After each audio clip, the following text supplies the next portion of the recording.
Now, wizards, let's look at resistance to slavery. Individual responses. Slaves hate slavery. Slaves everywhere found many ways to resist.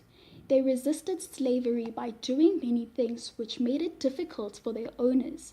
Slaves resisted in the following ways. They worked slowly.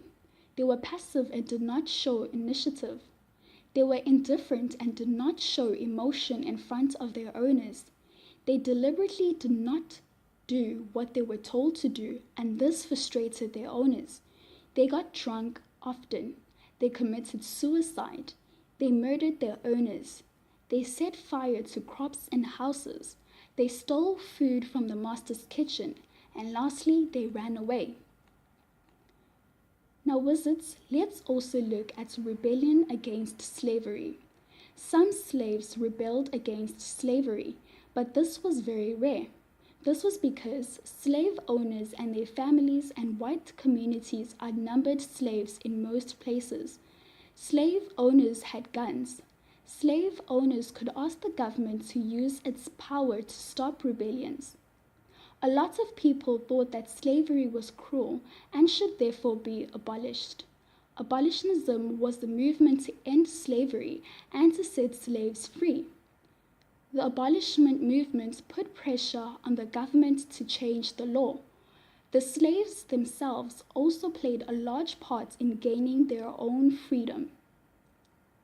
Nat Turner's Revolt in 1831. The event known as the Nat Turner's Revolt was the largest slave uprising in the South.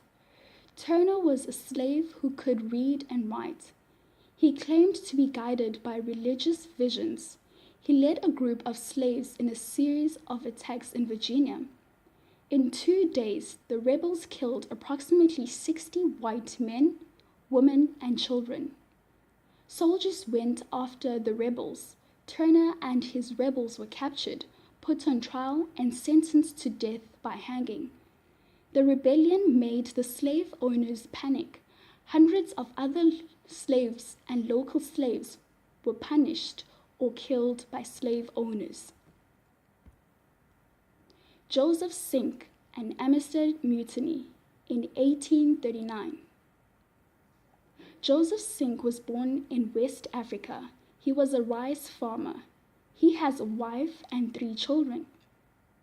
Sink was illegally captured by Portuguese slave traders. At the time of his capture, the transatlantic slave trade had been stopped.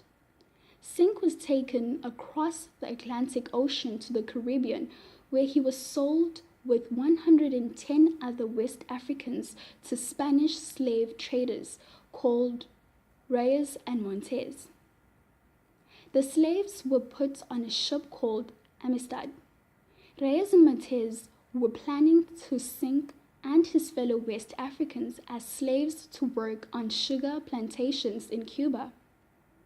On 30 June 1839, on board the Amistad, Sink led a revolt.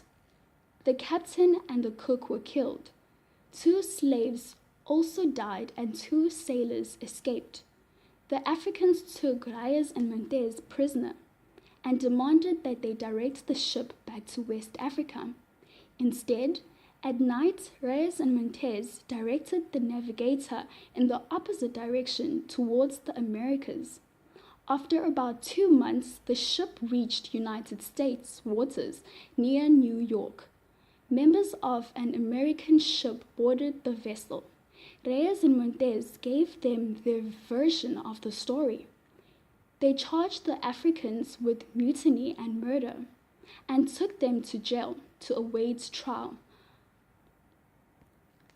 After a drawn-out court case, the Africans won their freedom and were sent back to Africa.